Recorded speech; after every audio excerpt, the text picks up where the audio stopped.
మహారాజా విజయంతో జోరు మీద ఉన్నారు నటుడు విజయ్ సేతుపతి. ఇప్పుడు ఆయన నుంచి వచ్చిన కొత్త సినిమా విడుదల పార్ట్ 2.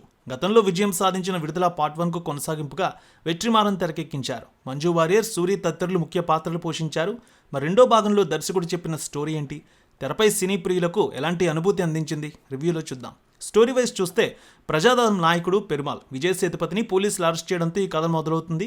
ఈ సినిమా పార్ట్ 1 భాగాన్ని కూడా ఇక్కడే ఆపేశారు. మళ్ళీ పెరుమాల్ అరెస్టుతోనే పార్ట్ 2 కథను మొదలుపెట్టారు.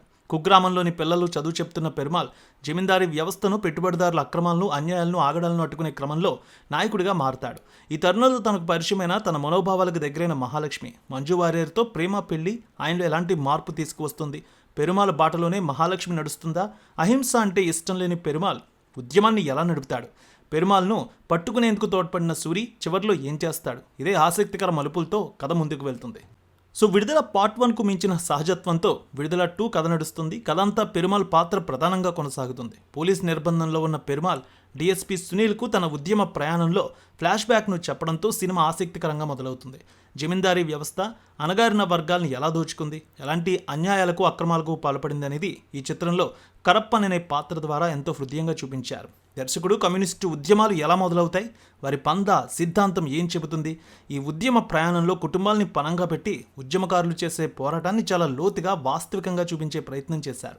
అలాగే రైల్వే బ్రిడ్జ్ బ్లాస్టింగ్ ఎపిసోడ్తో పోలీసు వ్యవస్థలోని లోపాలని, తమ స్వలాభాల కోసం ప్రభుత్వాధికారులు సామాన్యుల్ని ఎలా బలిపశువులు చేశారన్నది, ప్రజా పోరాట దళాన్ని ఎలా ఇరికిస్తారనేది చక్కగా చూపించారు. పతాక సన్నివేశాలు ఇంటెన్స్తో ఉంటాయి. సో పెరుమాల్గా విజయ్ సేతుపతి సహజమైన నటనతో కట్టిపడేశారు. ముఖ్యంగా ఇంటర్వెల్ ఎపిసోడ్ అయిన పాత్రలోని వీరత్వం పతాక స్థాయిలో కనిపిస్తుంది. జమీందారీ కుటుంబంలో పుట్టిన అణగారిన వర్గాల కోసం పోరాడే యువతగా మహాలక్ష్మి పాత్రలో మంజు వారియర్ నటన బాగుంటుంది.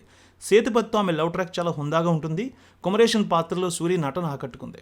వెట్రిమారన్ రాసుకున్న కథ దాన్ని వాస్తవికంగా కళ్ళకు కట్టినట్టు చూపించిన తీరు చాలా బాగుంది. సో విజయ్ సేతుపతి నటన, కథలోని సహజత్వం ఈ సినిమాకి ప్రధాన బలాలు. ఇప్పటికే ఈ సినిమా సూపర్ పాజిటివ్ టాక్తో వెళ్తోంది. విడుదల పార్ట్ 2 సినిమా మంచి టాక్తో వెళ్తోంది. తెలుగు రాష్ట్రాల్లో కూడా మంచి ఓపెనింగ్స్ అయితే సాధించింది. మొత్తానికి ఈ సినిమాకి తొలి రోజు 7.5 కోట్ల రూపాయల వరకు కలెక్షన్స్ వచ్చినట్టు అనలిస్టులు అయితే భావిస్తున్నారు. ఎల్లమ్మ తల్లి ఆశీస్సులతో ఫోన్ ద్వారా జ్యోతిష్యం చెప్పబడును. గురూజీ శ్రీనివాసరాజు. జ్యోతిష్యంలో అపారమైన అనుభవం ఉన్న గురువు గారు మీకు ఏ సమస్య ఉన్నా పరిష్కారం చూపుతారు. ప్రేమ, పెళ్లి, విదేశీయానం, ఆరోగ్య సమస్యలు, ఆర్థిక ఇబ్బందులు, వాస్తు, దాంపత్య సమస్యలు, కుటుంబ కలహాలు, వ్యాపార సమస్యలు, ఇలా అన్నింటికీ పరిష్కారం చూపబడును. మీరు ఫోన్ ద్వారా లేదా వాట్సాప్ ద్వారా గురూజీని కాంటాక్ట్ అవ్వచ్చు. మీ డేట్ ఆఫ్ బర్త్, మీ ఫోటో బట్టి జ్యోతిష్యం చెప్పబడును. మీరు ఎక్కడెక్కడో జ్యోతిష్యం చేపించుకొని నిరాశలో ఉన్నారా? ఒకసారి ఈ గురువు గారిని సంప్రదించండి. మీ సమస్యకు పరిష్కారం పొందండి. Cell number 7098888511